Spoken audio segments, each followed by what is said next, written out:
everyone, welcome to another installment of the Fully Involved Self-Fellatio Hour. I'm Mark, and like I did a couple of weeks ago, I'm going to be reacting to a few reviews, actually, of my new EP, Insolence. Fortunately, over the past couple of days or so, there's been a real influx, at least over on the YouTube world. It seems like things are kind of hitting a point of momentum, and it's to the point where I'm actually going to be recording 3 over the course of today that I'm hopefully going to be getting out within the next week or two, give or take, in the middle of final seasons right now. And I feel like I should throw out the disclaimer just so you guys know there isn't any kind of conflict of interest with these people, because I am kind of friends with most of them, or at least acquaintances. We operate in the same kind of circles, especially since I used to be a music reviewer on YouTube. Maybe I'll come back to it at some point, but again, I'm all in on this right now. So the first one I'm going to be playing is from the LP Club, Ethan, and I know for a fact that he's going to be impartial because he gave Learned Helplessness a 6, and he played on that damn thing. He did the solo on Come Out Right, which was the best received song on that album, and he gave probably the harshest review out of anything I saw. I'm also watching these basically in order of how positive I feel like they're going to be.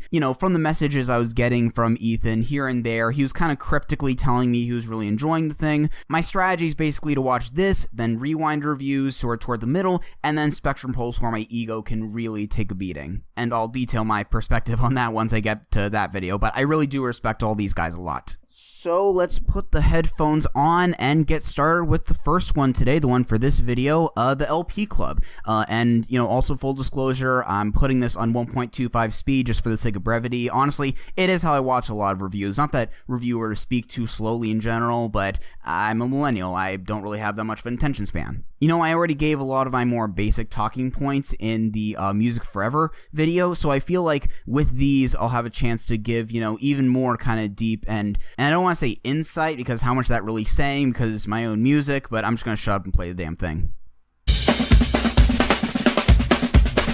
And I've really always liked the guy. He's always been a nice collaborator. I've really enjoyed spending time talking to him and talking about music and doing videos with him. So yeah, if you guys want to see anything that we've done together, actually, he was on one episode of the Mad Sounds podcast a couple of years ago, where we talked about Carly Rae Jepsen and a couple other things, but mostly Carly Rae Jepsen, because that's the thing that the internet would care the most about, for a good reason. And probably our best achievement together, the Linkin Park One More Light review, which, yes, looking at it in retrospect, for the thrashing we gave it, is a little bit cringy to watch, but at the same time, I think it had some good moments. And I don't take back any of the points I said in it. I wasn't expecting to drag suicide and respecting the dead into the conversation of this video, but here we are. I remember back in 2017, around August, when I listened to his debut record, Learned Helplessness. I wasn't huge on it. I enjoyed a fair few amount of songs, but something just wasn't there. The production wasn't polished enough. It felt a little rough, and I just wasn't 100% enjoying it. You're not wrong. I did kind of touch on a lot of what I think improved on Insolence, so I'm not going to be retreading that a lot here, but in the grand scheme of things, it's not the most polished record in the world. So I totally understood where he came from with that initial review, which is why I'm especially excited for what he's going to be saying about this, by comparison. Luckily enough, Insolence is actually a great EP. I enjoyed every single song on this 11-minute EP, and God, it's awesome. Yeah.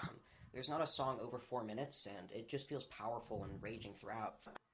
And I think that's funny. Like I was saying in the last video, I carried over some of the characteristics from Come Out Right, which was this 5.5-minute 3-part thing, and then all the songs here, nothing goes over 3.5 minutes, and yet you have a lot of the same kind of stuff overlapping. Like, looking back on it after making the EP, it is interesting, for sure. And Mark's never been the greatest vocalist, but he sounds great on this EP. Fair. Especially on a track like 10 to You, where he's nice in his lower range. It sounds great. Yeah, that's something that I've been learning the hard way over the past couple of years, that's definitely where my strengths are. And you never really learn that stuff because I don't have a band, so I don't really have the chance to rehearse anything, so I only really learn my strengths once I step into that booth. So when I did start seeing the chorus in that, Daniel seemed to be really feeling it, and then he was talking about, putting a little bit more growl into it, and I think that once I do that in that mid-range, I think that's where I need to be hitting a little bit harder in the future. I feel like the song is just begging for a hint of piano, just like light, higher up chords on top of it, just to spruce up the instrumental texture. I can see that. I can totally see that. I am hoping to put a little bit more keyboards into the next EP, so there you go. But it's funny, like in Daniel's studio, there was this piano like right outside of the room where we were recording at, and I was seriously considering at a couple points like putting a mic up next to it, but I just couldn't think of a place to do it. But yeah, now that you mention it, there could have been like a little bit of a plinky kind of high chords thing in the chorus of that song. I could totally see that. And honestly, any YouTube pianist that want to take a crack at it, I'll defend you under fair use. While I wish there was a bit more sonic diversity on here, it just feels like a strong EP, especially with a closing track like Insolence. Yeah, I'll give you that. I mean, the funny thing is that for all of the improvements that Insolence had over Learned Helplessness, the one spot where it took a downturn in the technical department is that instead of like the amp that I had at my disposal when I recorded at that church, I only had like my personal amp right here, which I can fit under my desk, and I got it in like 9th grade, so it's not exactly the most state-of-the-art thing in the world.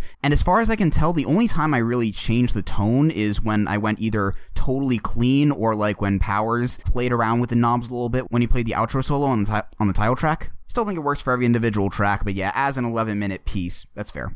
And then the drums kick in with this wailing, incredible guitar solo. Wasn't performed by Mark. I'm forgetting the name of the person who performed it. Powers, shout out to him one time. You're gonna be getting a spicy shit post on this channel revolving around that solo at some point. Definitely be on the lookout for it. It's amazing, and it's not gonna be anything against Powers. You'll see. I'm not gonna give anything away. I think it's just, I don't know. I really like it.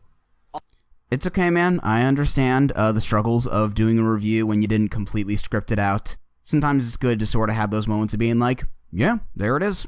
There's a little bit of reviewer empathy right there. A strong 7 to a light 8 out of 10 on Insolence. My favorite tracks are Insolence. Heck yeah. If you like, dislike, give a rating to. We gotta do subscribe. We'll do that. We'll do that. Basis. Well, I mean, I already did. We'll be talking about some albums at some point. I promise. That's a fair promise. I'm just lazy. Okay. Anyway, I hope you guys enjoy this. You're telling me you're lazy when I haven't put up a video on Mad Sounds since February. You're putting up like at least a video a week. You're doing all right. I promise you that, Ethan. See you guys. Bye. Okay. If you want me to review your review for a second, I really like how you went kind of in depth with like how the song's built up and like sort of touching on the arc, but you know, I haven't really seen like too much of a crazy in-depth thing, but again, I don't know how much it really warrants, like how straightforward I'm really being. That's why I'm watching these in the first place. I want to get perspective. And yeah, I really appreciate this review. It's very straightforward, 5 minutes long. I could tell that even though Ethan was genuinely into it, like he wasn't afraid of throwing out criticism here and there, and like did temper it with that he's not automatically gonna be enraptured by everything I do just because, you know, we are friends on Facebook. I would definitely recommend watching his full review, subscribing to his channel. I'll leave everything right in the first few lines of the description. I don't want to harp too much on the age thing because it's not like in 2015 where it was like, what, this 13-year-old ranting about Kid Cudi? Like he's honestly about as old as I was when I started, so it's not really that insane. The guy's still super smart. Like, I kind of regret not reviewing his album that he put out a couple of years ago under the Detours Through Manhattan name. That was a pretty solid record. What the hell, I'll link that in the description too. He's also got his band Wonderment, which hasn't really come out with too much yet, but, you know, I'm really looking forward to whatever he has to do because, again, he did play that guitar solo on Come Out Right, and definitely did a better job of that than I would have. And yeah, I'm gonna be changing into another shirt just for the sake of thumbnail diversity, and then doing my reactions to Rewind reviews, and then the other Mark. So stay tuned for that. Check out Insolence if you haven't already, so you can kind of get what the hell these people are talking about. And yeah, that's about it. Thanks for watching.